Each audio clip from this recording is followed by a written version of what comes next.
suspiciously like it. We'll get to that later, Dingo. I'm going to stand in for Noel Van Schack, who can't make it today. He sends us his apologies. They're sitting in a coffee shop in Harlem at the moment, fighting an eviction order, so for once they're fighting for themselves and not for us, so we'll give them the day off today. Okay, it's the third time I've had the pleasure to stand here. What's happened, I'll give you a roundup of the Medi sort of thing in the last year, and we'll try and tie it into what's happening in Harlem at the moment too.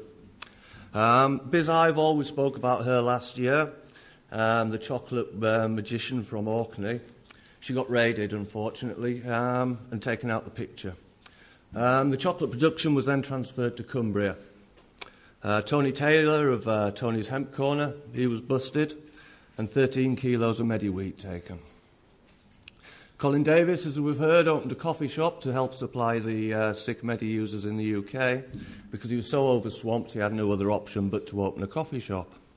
He's now remanded in Stockport, and I'm stood here sort of talking about the Medi use and what's happening. I'm really proud to wear this shirt. I can imagine what an England player feels like when he pulls it on. I pull it on in the morning and it's the first coffee shop in the UK. It's still open and it's still operating as a Dutch-style coffee shop. What can we say about Stockport? We've had most of the Medi users, many of them in this room, turn themselves in on the front line, taking arrests, charges, and still going back. Chris Baldwin is walking around on bail and he's got it round his neck. What can you say? Again and again, I see the same people turning themselves in. Yet they refuse to arrest Noel Van Schaik, and they refuse to arrest Mariska de Blois, who are partners in the same coffee shop. So they're arresting Chris, and the Dutch can stand there and they can smoke, the undutchables in the UK. We go to January now, and we went down there with some Dutch friends to show our Dutch friends the English coffee shop, and they get the true English experience because it's raided on the 3rd of January. Our Dutch friends are searched, but nothing's found. Strange. I'm searched, and I had nothing on me, but my weed was on the table in front of me, but it wasn't interested if it was mine or not. So they come to my wife, Leslie, who's a bona fide EMS sufferer and medicinal user, and they ask her, "Is any of this yours, Leslie?" And she says, "Yes." "That one there's mine." So they arrest her and take her to the cells for 6 hours. The Dutch people are let free. Is there a justice in that? I don't know. She's still on bail. I'm sorry, she's not on bail. She's sort of pending charge. They can't make their mind up whether to charge her or not. So we've got 3 people who are all dealing with medicinal cannabis here. We've got Colin Davis, Biz Ivor, and Tony's Hemp Corner. The 3 Medi supply systems busted. I would estimate at least 300 to 400 patients without their cannabis. They've got to get it somewhere, so those 300 to 400 people are now in the illicit market, trawling the streets if they can, buying substandard soap bar that you've already heard about, and I won't go into that because Chris did an ample job of telling you what was in it. So, THC for MS will tell you where they're coming from. There are a bunch of people up in the north of England who are sending out cannabis chocolate across the UK and Ireland, as far away as Italy, Switzerland, would you believe it, when they've got the situation they've got there.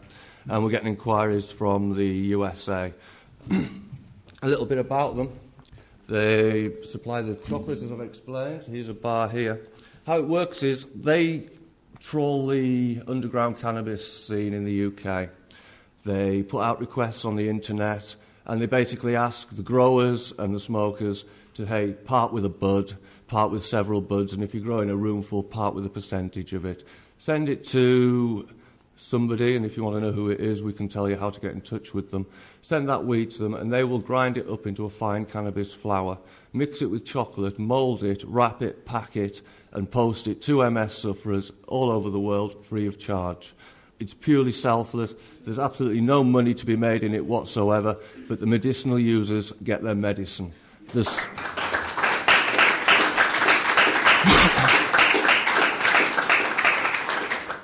If you want now to get in touch with them, if any of you got Weed World, if you're sort of lucky enough to be able to subscribe to that magazine, 3-page article in there about what they do, exactly how to get in touch with them, how they make the product.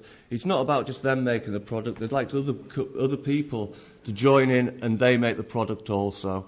Join in, and once we can get this going further, other sufferers can be helped. Arthritis, epilepsy. They can expand it. THC for MS is exclusive to MS sufferers only solely because they cannot get the product to put into the chocolate to make it available to more people.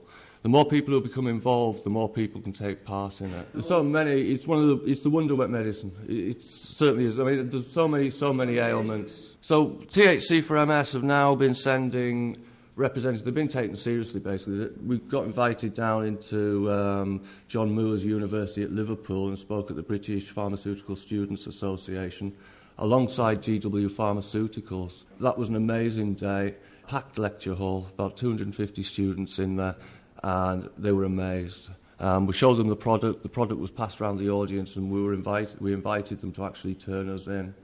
Pat Mann was there, a well-known MS sufferer who stood for Milton Keynes for the Legalised Cannabis Alliance. He was there, and he was openly supplied by the representative of THC for MS. And we also invited them to turn us in if they thought that we were overstepping the law.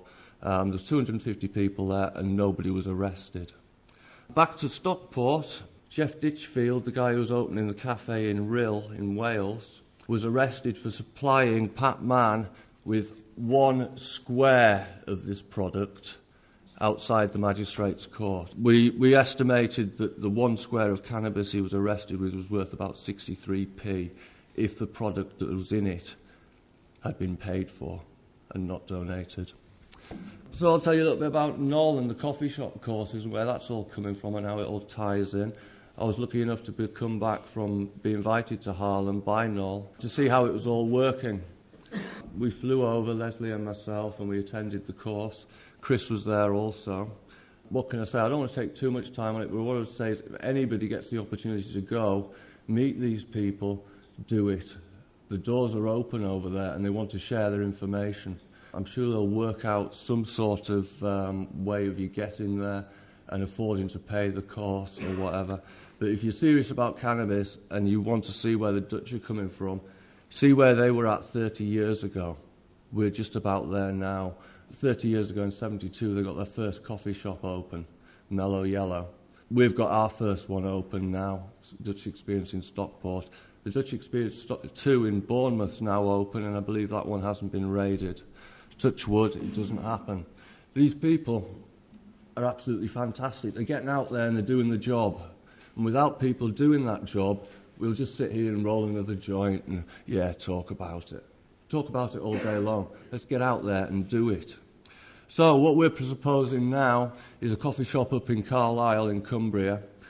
I was most taken in Willie Wartell's, the coffee shop in Harlem, Noel Van Schack's first coffee shop. It's huge. It's a warehouse. And they took that warehouse and they got it for a nominal rent. They fixed it up themselves. They put a bar in, they put the toilets in, they decorated it, and they opened it for business.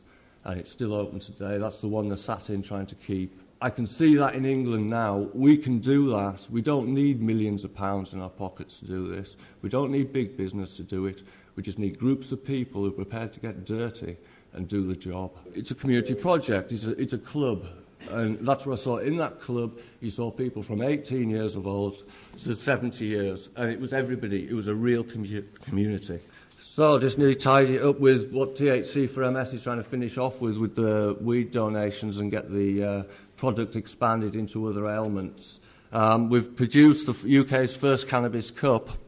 We're not going to call it a cannabis cup. We'll call it a benevolence cup because it's not about who produces the best weed. It's about who consistently helps the aims of THC for MS. If somebody was to produce a few grams a week or even a few grams a month, or they pledged X amount percentage of their next crop, and they continued doing that and continued helping people and helped THC for MS expand, then that cup will be theirs. I'll finish off just by saying I'm really, really honoured to have addressed the conference for the third year running. I want you to shout this really, really, really loud. Free Colin Davis.